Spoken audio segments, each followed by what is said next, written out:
جو ہی مارکونی کی پیٹھ قدومی کی طرف ہوئی، قدومی نے پوری طاقت سے برچی اس کے پہلو میں اتار دی۔ برچی نکال کر ایک اور وار کیا اور اسے لڑکا دیا۔ اس کا ایک ہی ساتھی رہ گیا تھا۔ وہ قدومی پر تلوار کا وار کرنے کو لپکا تو اسماعیل نے خنجر سے اس کے پہلو سے پیٹ چیر ڈالا۔ قدومی جو خزانے میں سے حصہ لینے گئی تھی، اپنے گلے کا ہار، بیش قیمت 2 انگوٹھیاں اور کانوں کے زیورات وہاں پھینک کر اسماعیل کے ساتھ باہر نکل آئی۔ دہانے والے دروازے سے نکلتے ہوئے اسماعیل نے جلتی ہوئی مشعل اندر پھینک دی۔ وہ دونوں ان اشیاء کے علاوہ بہت کچھ اندر ہی پھینک آئے تھے۔ قدومی کو جب باہر کی تازہ ہوا لگی تو اس نے اسماعیل سے کہا، ہم کہاں سے آئے ہیں؟ کیا تم مجھے پہچان سکتے ہو؟ میں کون ہوں؟ میں بھی کچھ ایسے ہی محسوس کر رہا ہوں، اسماعیل نے کہا۔ ہم شاید سارے گناہ اندر ہی پھینک آئے ہیں۔ اس علاقے سے باہر نکلنے کا راستہ انہیں معلوم تھا۔ وہ باہر نکل گئے۔ باہر تھوڑے سے اونٹ کڑے تھے، باقی معلوم نہیں کہاں غائب ہو گئے تھے۔ وہ 2 اونٹوں پر بیٹھے اور قاہرہ کی سمت روانہ ہو گئے۔ وہ اگلی رات تھی۔ آدھی رات گزر گئی تھی جب غیاث نے قدومی اور اسماعیل کی ساری داستان ایک تفصیل کے ساتھ سن کر لمبی آہ بھری اور کہا، مجھے صلاح الدین ایوبی کی باتیں اب صحیح معلوم ہو رہی ہیں۔ اس نے کہا تھا ان خزانوں سے دور رہو۔ غیاث شہری امور کا کوتوال تھا۔ اسماعیل اور قدومی اسے اچھی طرح جانتے تھے۔ وہ گناہوں کا کفارہ ادا کرنا چاہتے تھے۔ وہ صحرا سے لوٹ کر احمر درویش کے پاس جانے کی بجائے غیاث کے پاس چلے گئے اور اسے ساری واردات سنا کر یہ بتایا کہ اس کا اصل سرغنہ احمر درویش ہے۔ غیاث نے اسی وقت علی بن سفیان کو اپنے پاس بلا لیا، اسے یہ واردات سنائی۔ احمر معمولی حیثیت کا آدمی نہیں تھا۔ ان دونوں نے سلطان ایوبی کو جگایا اور اجازت مانگی کہ وہ احمر درویش کو گرفتار کر لیں۔ انہیں اجازت مل گئی۔ انہوں نے فوج کے کچھ آدمی ساتھ لیے اور احمر درویش کے گھر چھاپا مارا۔ سارے گھر کی تلاشی لی۔ وہاں سے وہ نقشے اور کاغذات برآمد ہوئے جو پرانی دستاویزات کے پلندے سے غائب تھے۔ صبح علی بن سفیان اور غیاث کے ساتھ فوج کے ایک بڑے دستے کو اس پر اسرار علاقے کی طرف بھیجا گیا جہاں ریمیسس کا مدفن تھا۔ سلطان ایوبی نے حکم دیا تھا کہ ثبوت وغیرہ دیکھ کر مدفن کو اسی طرح بند کر دیا جائے جس طرح پہلے تھا، کسی کو اندر نہ جانے دیا جائے۔ اسماعیل رہنمائی کر رہا تھا۔ وہاں گئے تو وہ جگہ خون چکاں کہانی بیان کر رہی تھی۔ فوج کی مدد سے مدفن کے دہانے کو اسی وزنی چوکور پتھر سے بند کر دیا گیا۔ چٹان جو نیچے پڑی تھی اسے فوج کی ایک بڑی جمعیت نے رسوں اور زنجیروں سے اوپر کیا اور فرعون ایک بار پھر نظروں سے اوجھل ہو گیا، مگر وہ اب اپنے جیسے اور گنہگاروں کی لاشیں اپنے مدفن میں لے گیا۔ صلیبیوں کا سن 1174 عیسوی دنیا اسلام کے لیے اچھا ثابت نہ ہوا۔ یہ مسلمانوں کا سن 569 ہجری تھا۔ سلطان صلاح الدین ایوبی کو علی بن سفیان نے سال کے آغاز میں یہ خبر سنائی کہ اقرا میں اپنا ایک جاسوس شہید ہو گیا ہے اور دوسرا پکڑا گیا ہے۔ یہ اطلاع ایک اور جاسوس لایا تھا جو ان دونوں کے ساتھ تھا۔ یہ جاسوس کچھ قیمتی معلومات بھی لایا، لیکن ایک جاسوس کی شہادت اور دوسرے کی گرفتاری نے سلطان ایوبی کو پریشان کر دیا۔ علی بن سفیان بھانپ گیا کہ سلطان ایوبی کچھ زیادہ ہی پریشان ہو گئے ہیں۔ فوجی سراغ رسانی اور جاسوسی کا یہ ماہر سربراہ جانتا تھا کہ سلطان ایوبی نے سینکڑوں فوجیوں کی شہادت پر بھی کبھی پریشانی اور افسوس کا اظہار نہیں کیا، لیکن ایک چھاپا مار یا کسی ملک میں بھیجے ہوئے ایک جاسوس کی شہادت کی خبر سن کر ان کا چہرہ بجھ جایا کرتا ہے۔ اب ایک جاسوس کی شہادت اور ایک کی گرفتاری کے اطلاع پر علی بن سفیان نے سلطان ایوبی کے چہرے پر رنج کا تاثر دیکھا تو اس نے کہا، امیر محترم، آپ کا چہرہ اداس ہوتا ہے تو لگتا ہے سارا عالم اسلام ملول ہو گیا ہے۔ اسلام کی آبرو جانوں کی قربانی مانگتی ہے۔ ایک دن ہم دونوں کو بھی شہید ہونا ہے۔ ہمارے 2 جاسوس ضائع ہو گئے ہیں تو میں 2 اور بھیج دوں گا۔ یہ سلسلہ رک تو نہیں جائے گا؟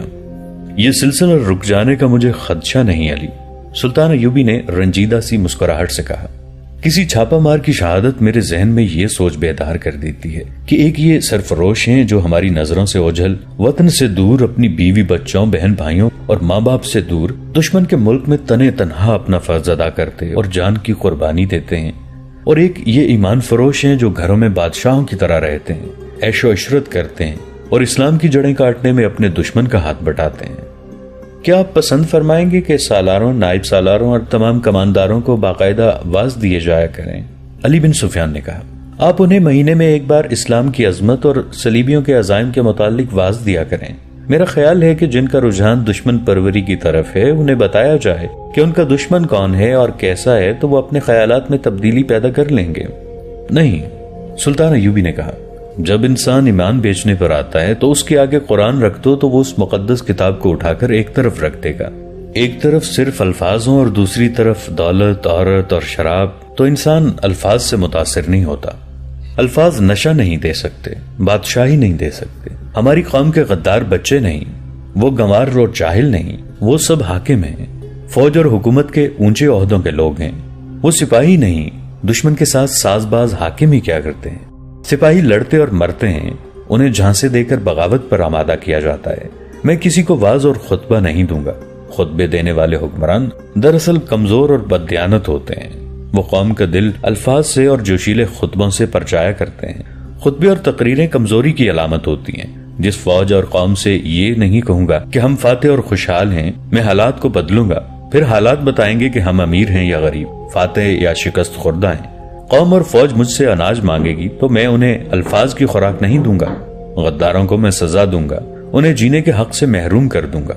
علی بن سفیان، مجھے الفاظ میں نہ الجھاؤ، اگر مجھے بولنے کی عادت پڑ گئی تو میں جھوٹ بولنا بھی شروع کر دوں گا۔ مصر میں جو بغاوت کا خطرہ پیدا ہو گیا تھا وہ ختم کر دیا گیا تھا۔ اعلیٰ عہدوں کے چند ایک حاکم پکڑے گئے اور سزا پا چکے تھے۔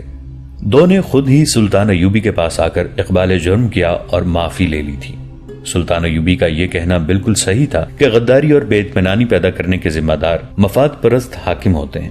فوج اور قوم کو گمراہ کر کے سبز باغ دکھائے جاتے اور بغاوت پر آمادہ کیا جاتا ہے۔ مصر میں 1174 عیسوی کے آغاز تک فوج میں بغاوت کا نام و نشان تک نہ رہا تھا۔ البتہ صلیبی جاسوسی اور تخریب کاری میں بدستور مصروف تھے۔ صلیبیوں کے جاسوس اور تخریب کار مصر میں موجود اور سرگرم تھے۔ یہ سلسلہ روکا بھی نہیں جا سکتا تھا۔ سلطان ایوبی نے بھی اپنے جاسوس ان علاقوں میں بھیج رکھے تھے جو صلیبیوں کے قبضے میں تھے۔ سلطان ایوبی اس زمین دوز جنگ کے ماہر تھے۔ اقرا فلسطین کی سرزمین کا ایک مقام تھا جو اس لحاظ سے اہم تھا کہ وہاں صلیبیوں کا سب سے بڑا پادری، جسے صلیبی اعظم کا محافظ کہا جاتا تھا، رہتا تھا۔ وہیں سے صلیبی کمانڈر ہدایات اور حوصلہ افزائی حاصل کیا کرتے تھے، اور اقرا اس دور میں صلیبیوں کی ہائی کمانڈ کا ہیڈ کوارٹر بن گیا تھا۔ جب نور الدین زنگی نے کرک کا قلعہ فتح کر لیا تو صلیبی اقرا کو ہیڈ کوارٹر بنا کر بیت المقدس کو سلطان ایوبی اور زنگی سے بچانے کی اسکیمیں بنا رہے تھے۔ وہاں کے حالات معلوم کرنے اور دشمن کی اسکیم کی اطلاع کرک میں زنگی کو یا قاہرہ میں سلطان ایوبی کو پہنچانے کے لیے 3 جاسوس بھیج دیے گئے تھے۔ ان کا کمانڈر عمران نام کا ایک نڈر اور ذہین جاسوس تھا۔ یہ علی بن سفیان کا انتخاب تھا۔ یہ تینوں نہایت خوبی سے اقرا میں داخل ہو گئے تھے۔ جیسا کہ پہلے بتایا جا چکا ہے کہ سلطان ایوبی نے شوبہ کا قلعہ اور شہر فتح کیا تو وہاں سے بے شمار عیسائی اور یہودی کرک کی طرف بھاگ گئے تھے۔ مسلمانوں نے کرک پر چڑھائی کر کے یہ شہر بھی لے لیا تو وہاں سے بھی غیر مسلم بھاگے اور مختلف مقامات پر چلے گئے۔ ان دونوں مفتوحہ جگہوں کے ارد گرد کے علاقوں کے بھی عیسائی اور یہودی بھاگ گئے تھے۔ سلطان ایوبی کا انٹیلیجنس کا محکمہ بھی اپنی فوج کے ساتھ تھا۔ علی بن سفیان کی ہدایت کے مطابق کئی جاسوس عیسائیوں کے بحروب میں عیسائیوں کے علاقوں میں پہنچا دیے گئے۔ ان میں سے 3 کو یہ مشن دیا گیا کہ وہ اقرا سے جنگی معلومات حاصل کر کے قاہرہ بھیجیں۔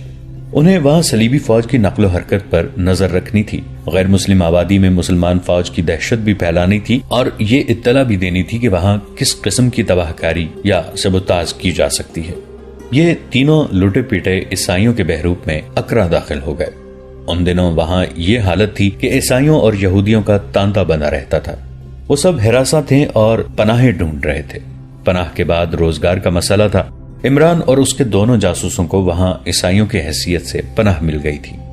تینوں ذہین اور تربیت یافتہ تھے۔ عمران سیدھا بڑے پادری کے پاس چلا گیا، اپنے آپ کو کسی ایسے علاقے کا پناہ گزین ظاہر کیا جس پر مسلمانوں کا قبضہ ہو گیا تھا۔ اس نے اس طرح باتیں کی جیسے اس پر مذہب کا جنون طاری ہے اور وہ خدا کی تلاش میں مارا مارا پھر رہا ہے۔ اس نے کہا کہ اس کے بیوی اور بچے مسلمانوں کے ہاتھوں مارے گئے ہیں، اسے ان بچوں کا اور بیوی کا کوئی غم نہیں۔ اس نے بےتابی سے یہ خواہش ظاہر کی کہ وہ کلیسا کی خدمت کرنا چاہتا ہے، کیونکہ اس نے سنا ہے کہ خدا اور روحانی سکون کلیسا میں ہے۔ اس نے اپنا نام جان گنتھر بتایا تھا، اور میں نے تو اسلام قبول کر ہی لیا تھا۔ عمران نے پادری سے کہا، ان کے ایک مولوی نے کہا تھا کہ خدا مسجد میں ہے، میری بیوی اور میرے بچے مجھ سے نالاں اور شاکی تھے کہ میں کوئی کام کاج نہیں کرتا تھا، خدا اور روحانی سکون کی تلاش میں مارا مارا پھرتا رہتا تھا۔ میں خدا کے وجود پر یقین رکھتا ہوں، وہ خدا ہی تھا جس نے میری بیوی کو مسلمانوں کے ہاتھوں مروا کر اپنی پناہ میں لے لیا، کیونکہ میں جو اس کا خاوند تھا اسے روٹی نہیں دیتا تھا۔ وہ خدا ہی تھا جس نے میرے بچوں کو بھی سنبھال لیا، کیونکہ وہ ماں کے بغیر نہیں رہ سکتے تھے، اور میں جو ان کا باپ تھا ان کی طرف سے بے پرواہ تھا۔ میں مسلمان ہو چلا تھا، مگر مسلمانوں نے میرے معصوم بچوں کو مار ڈالا۔ انہوں نے ہم پر بہت مظالم ڈھائے۔ میں جان گیا کہ خدا مسلمانوں کے سینے میں نہیں ہے، کہیں اور ہے۔ اس نے اچانک پادری کے کندھے تھام کر اسے جھنجھوڑا اور دانت پیس کر بولا، مقدس باپ، مجھے بتاؤ، میں پاگل تو نہیں ہو گیا؟ میں اپنی جان اپنے ہاتھوں سے لے لوں گا۔ میں اگلے جہان تمہارا گریبان پکڑ کر خدا کے سامنے لے جاؤں گا اور کہوں گا یہ شخص مذہبی پیشوا نہیں، ایک ڈھونگ تھا، اس نے مذہب کے نام پر لوگوں کو دھوکے دیے ہیں۔ اس کی ذہنی کیفیت ایسی ہو گئی تھی کہ صلیب اعظم کا محافظ چونک پڑا۔ اس نے عمران کے سر پر ہاتھ رکھ کر کہا، تم میرے غمزدہ بیٹے ہو، خدا تمہارے اپنے سینے میں ہے جو تمہیں خدا کے بیٹے کے معبد میں نظر آئے گا۔ تم عیسائی ہو جان گنتھر، تم اسی مذہب اور اسی روپ میں خدا کو پالو گے۔ تم جاؤ، ہر صبح میرے پاس آیا کرو، میں تمہیں خدا دکھا دوں گا۔ میں کہیں نہیں جاؤں گا مقدس باپ، عمران نے کہا، میرا کوئی گھر نہیں، دنیا میں میرا کوئی نہیں رہا، مجھے اپنے پاس رکھے، میں آپ کی اور خدا کے بیٹے کی معبد کی اتنی خدمت کروں گا جتنی آپ نے بھی نہیں کی۔ عمران نے علی بن سفیان سے تربیت لی تھی۔ اسے اور اس کے ساتھیوں کو چونکہ صلیبیوں کے راز معلوم کرنے کے لیے تیار کیا گیا تھا، اسی لیے انہیں عیسائیت کے متعلق گرجوں کے اندر کے آداب اور طور طریقوں کے متعلق نہ صرف معلومات دی گئیں بلکہ ریہرسل بھی کرائی گئی تھی۔ عمران نے اس ریہرسل کو ایسی خوبی سے عملی شکل دی کہ بڑا پادری اور اس کے چیلے چانٹے اس سے بہت متاثر ہوئے اور اسے گرجے میں رکھ لیا۔ عمران نے پادری کی خدمت ایسے والہانہ انداز سے شروع کر دی کہ وہ پادری کا خصوصی ملازم بن گیا۔ چونکہ وہ ذہین بھی تھا، اس لیے اس نے پادری کے دل پر قبضہ کر لیا۔ پادری نے تسلیم کر لیا کہ یہ شخص غیر معمولی طور پر ذہین ہے، لیکن اس پر مذہب کا جنون اتنی شدت سے طاری ہو گیا ہے کہ اس کی ذہانت بیکار ہو رہی ہے۔ پادری نے اس کی تعلیم و تربیت شروع کر دی۔ عمران کا ایک ساتھی ایک عیسائی تاجر کے پاس گیا اور بتایا کہ وہ کرک سے بھاگا ہوا عیسائی ہے جہاں اس کا سارا خاندان مسلمانوں کے ہاتھوں مارا گیا ہے۔ اس نے اپنی داستان غم ایسے جذباتی انداز سے سنائی کہ تاجر نے اسے اپنے پاس ملازم رکھ لیا۔ وہ رحیم ہنگورا نام کا سوڈانی مسلمان تھا، عمران کی طرح ذہین، دلیر اور خوبرو۔ اس نے اس تاجر کا انتخاب سوچ سمجھ کر کیا تھا۔ اس نے چند دن سرف کر کے دیکھا تھا کہ وہاں صلیبی فوج کے افسر آتے ہیں اور فوج کے لیے سامان خریدتے ہیں۔ ٹریننگ اور اپنی عقل کے زور پر وہ تاجر کا قابل اعتماد ملازم بن گیا۔ چند دنوں بعد تاجر نے اسے اپنے گھر کے کام بھی دینے شروع کر دیے۔ رحیم نے ایلی مور کے عیسائی نام سے تاجر کے گھر والوں پر بھی اپنا اثر قائم کر لیا۔ اس کامیابی کی وجہ یہ تھی کہ اس نے تاجر کی بیوی، اس کی جوان بیٹی اور بیٹے کو ایسے انداز سے اپنی تباہی کی کہانی سنائی تھی کہ ان سب کے آنسو نکل آئے تھے۔ اس نے انہیں بتایا کہ اس کا مکان انہی کے مکان جیسا تھا، انہی ہی جیسی سجاوٹ تھی، ایسا ہی سامان تھا، اعلیٰ نسل کا ایک گھوڑا تھا، تاجر کی بیٹی جیسی خوبصورت جوان بہن تھی، اس کے گھر میں حاجت مندوں کو نوکر رکھا جاتا اور بھوکوں کو کھانا کھلایا جاتا تھا۔ اب خدا نے یہ دن دکھایا ہے کہ میں نوکری کر رہا ہوں۔ تاجر کی بیٹی ایلس اس سے کچھ زیادہ ہی متاثر ہوئی۔ وہ رحیم سے اس کی بہن کے متعلق ہی پوچھتی رہی۔ رحیم نے کہا، وہ بالکل تمہاری طرح تھی، تمہیں دیکھ کے مجھے بہن اور زیادہ یاد آنے لگتی ہے۔ اگر وہ مر جاتی تو اتنا غم نہ ہوتا۔ غم یہ ہے کہ مسلمان اسے اٹھا کے لے گئے ہیں، تم سمجھتی ہو کہ اس کا کیا حال ہو رہا ہوگا۔ مجھے اب یہی غم کھائے جا رہا ہے کہ اسے مسلمانوں سے کس طرح رہائی دلاؤں۔ کبھی دل میں زیادہ ابال اٹھا تو میں شاید پاگلوں کی طرح وہیں جا پہنچوں جہاں بہن کو چھوڑایا تھا۔ بہن تو نہیں ملے گی، مجھے موت مل جائے گی، ویسے بھی میں زندہ نہیں رہنا چاہتا۔ ماں بیٹی نے ضرور سوچا ہوگا کہ اتنا خوبرو جوان جوانی کے عمر میں ہی غم میں گھلنے لگا ہے، اور اس کی جذباتی حالت بتا رہی ہے کہ اس کا غم ہلکا نہ کیا گیا تو یہ پاگل ہو جائے گا یا خودکشی کر لے گا۔ ایلس جو تاجر کی جوان اور غیر شادی شدہ بیٹی تھی، رحیم کے درد کو اپنے دل میں محسوس کرنے لگی، یہاں تک کہ رحیم جب باہر نکلا، ایلس نے کسی بہانے باہر جا کر رحیم کو راستے میں روک لیا اور کہا کہ وہ ان کے گھر آتا رہے۔ اس نے رحیم سے کچھ جذباتی باتیں کر کے اس کا غم ہلکا کرنے کی کوشش کی۔ ماں بیٹی نے تاجر سے بھی کہا کہ اس آدمی کا خیال رکھے۔ دراصل رحیم کی شکل و صورت اور ڈیل ڈول ایسی تھی کہ وہ کسی اونچے اور کھاتے پیتے خاندان کا بیٹا لگتا تھا۔ اس تاثر میں اگر کوئی کسر تھی تو وہ اس کی زبان اور اس کی اداکاری سے پوری ہو جاتی تھی، جس کی اسے ٹریننگ دی گئی تھی۔ 3-4 روز بعد وہ تاجر کے پاس بیٹھا تھا کہ اسے اپنا ایک ساتھی جاسوس رضا نجادہ نظر آیا۔ رحیم اس کے پیچھے پیچھے گیا اور اس کے ساتھ ساتھ چلتے اس نے پوچھا کہ وہ کیا کر رہا ہے۔ معلوم ہوا کہ اسے کوئی ٹھکانہ نہیں ملا۔ رضا تجربہ کار گھڑ سوار تھا اور گھوڑے پالنے اور سنبھالنے کی مہارت رکھتا تھا۔ رحیم اسے تاجر کے پاس لے آیا اور اس کا تعارف فرانسس کے نام سے کرا کے یہ کہا کہ یہ بھی کرک کا لٹا پٹا عیسائی ہے، اسے کہیں نوکر کرا دیا جائے۔ رحیم نے کہا کہ یہ گھوڑوں کے سائسوں کا انچارج تھا، یہی کام کر سکتا ہے۔ تاجر نے کہا کہ اس کے پاس بڑے بڑے فوجی افسر آتے رہتے ہیں، ان کی وساطت سے وہ فرانسس کو ملازمت دلا دے گا۔ 2-3 روز بعد رضا کو اس استبل میں ملازمت مل گئی جہاں فوج کے بڑے افسروں کے گھوڑے رہتے تھے۔ تاجر کے پاس فوج کے افسر آتے رہتے تھے، وہ اور ان کے پاس جاتا رہتا تھا۔ رحیم نے یہ دیکھا کہ تاجر ان افسروں کو شراب اور حشیش کے علاوہ چوری چھپے عورتیں بھی دیا کرتا تھا۔ اس طرح اس نے سب کو اپنی مٹھی میں لے رکھا تھا۔ رحیم تاجر کو صلاح الدین ایوبی اور نور الدین زنگی کے خلاف بھڑکاتا رہتا اور اس خواہش کا اظہار کرتا رہتا تھا کہ صلیبی فوج پورے عرب اور مصر پر قابض ہو جائے اور کوئی مسلمان زندہ نہ رہے۔ اس خواہش میں وہ بعض اوقات بےتاب اور بے قابو نظر آتا تھا، جیسے اقرا کے مسلمانوں کا خون پی لے گا۔ تاجر اسے تسلی دیتا رہتا تھا کہ صلیبی فوج اس کی خواہش پوری کر دے گی۔ وہ صلیبی فوج کے ان افسروں کو بھی برا بھلا کہنے لگتا تھا جو اقرا میں بیٹھے عیش کر رہے تھے۔ ان جذباتی باتوں کے ساتھ ساتھ رحیم عقل مندی کی باتیں بھی کیا کرتا تھا اور مسلمانوں کو شکست دینے کے لیے ایسے جنگی نقشے اور منصوبے بناتا تھا کہ تاجر اسے غیر معمولی طور پر دانشمند سمجھتا تھا۔ ایسے ہی جذبات اور دانشمندانہ باتوں کا اثر تھا کہ تاجر نے اسے وہ فوجی راز دینے شروع کر دیے جو اسے فوجی افسروں سے حاصل ہوتے تھے۔ اس کے ساتھ ہی ایلس رحیم کی گرویدہ ہو گئی۔ رحیم نے ابتدا میں اسے بھی اپنے فرض کی ایک کڑی سمجھا، لیکن ایلس کے والہانہ پن نے رحیم کے دل میں اس کی محبت پیدا کر دی۔